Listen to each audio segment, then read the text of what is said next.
Hey everybody, welcome back to another video, and this time we are starting a new series called Chasing Childhood. What is Chasing Childhood, you might be thinking? Well, if you're like me, when you were a kid you had so many games that you wanted to play, but you just had to miss out on them for various reasons that were out of your control. What I want to do in this video series is play those games that we missed out on, give you my thoughts on if they were fun or not, and then tell you if they're worth it at that current price point. Now, at the end of the video, I will tell you if the game is worth it at that price point, and then I'll give you some objects or activities that I would place at equal monetary value to my experience that I had playing the game. For example, my favorite game of all time is Bloodborne, and to me, that's worth a trip to a favorite vacation destination like Hawaii. But I hated Superman 64, so I think that game is worth about the price of a stick of gum. Now, got it? If not, don't worry about it, we'll clear it up later in the video. First up, Metal Gear Rising: Revengeance. Let's start with the good. At the core of this game is its combat, and the combat is stellar. There are a couple things that make the combat so good. The first is there's a parry mechanic, so you can't just button mash your way through this game. You have to be actively engaged and paying attention. The second thing is the way that you regain your health and something called fuel.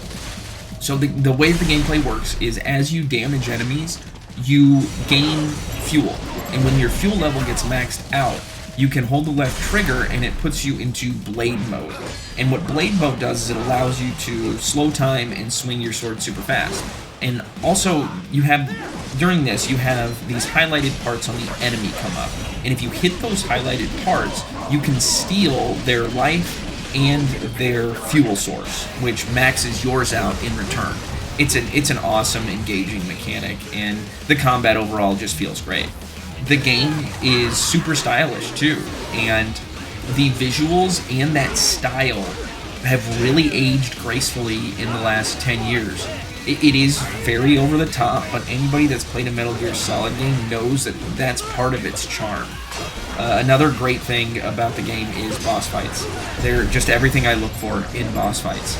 They are hard, they are fair, and they make you realize that you have gotten better at the game.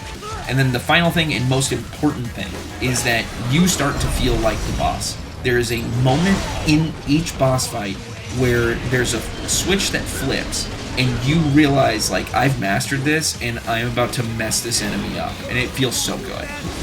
The sound adds to that adrenaline pumping nature too. It just makes you want to tear your enemies apart on screen, and the sound makes the game feel almost like a hardcore dance. This is a weird comparison I'm about to make, but stay with me. The gameplay is almost like playing Raining Blood or something similar on Guitar Hero. Like, you don't want to just beat the mission, you want to master it. And that's awesome, because the game is set up to be replayed over and over again. Like, there were times whenever I would take a hit during a scenario and I would immediately restart it because I wanted to perfect it. This is just a very good mechanic. It doesn't feel tedious in the slightest bit because the gameplay is just very, very fun. Let's move on now to the bad.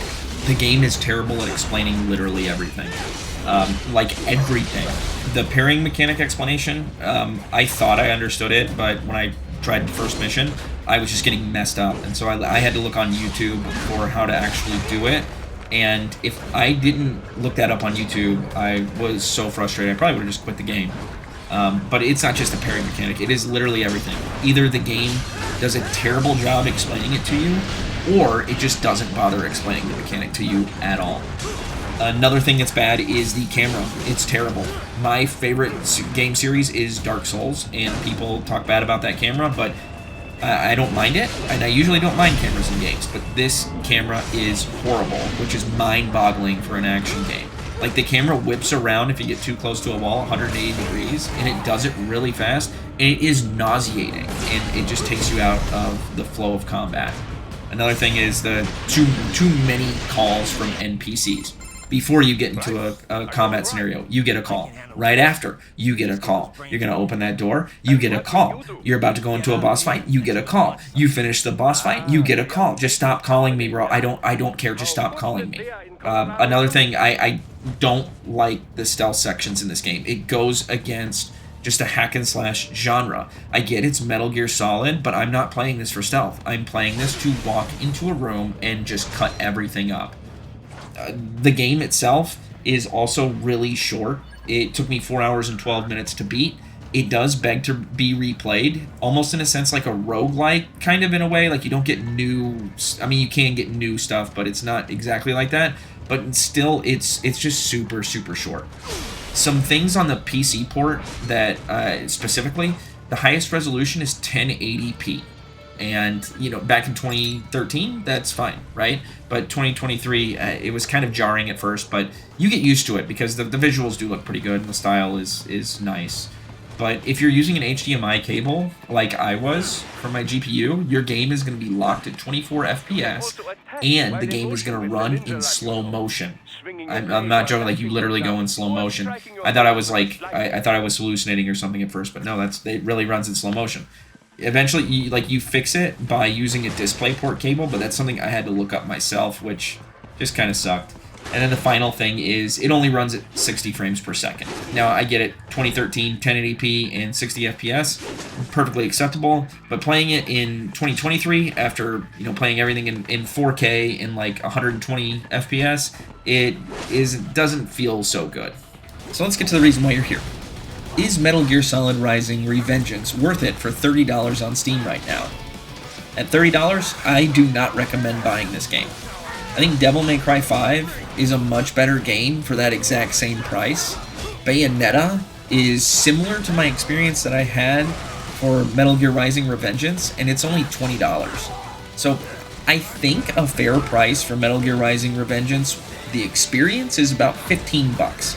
How did I come to that conclusion? Well, I thought about things that I enjoy as much as Metal Gear Rising Revengeance. First up, I love beer.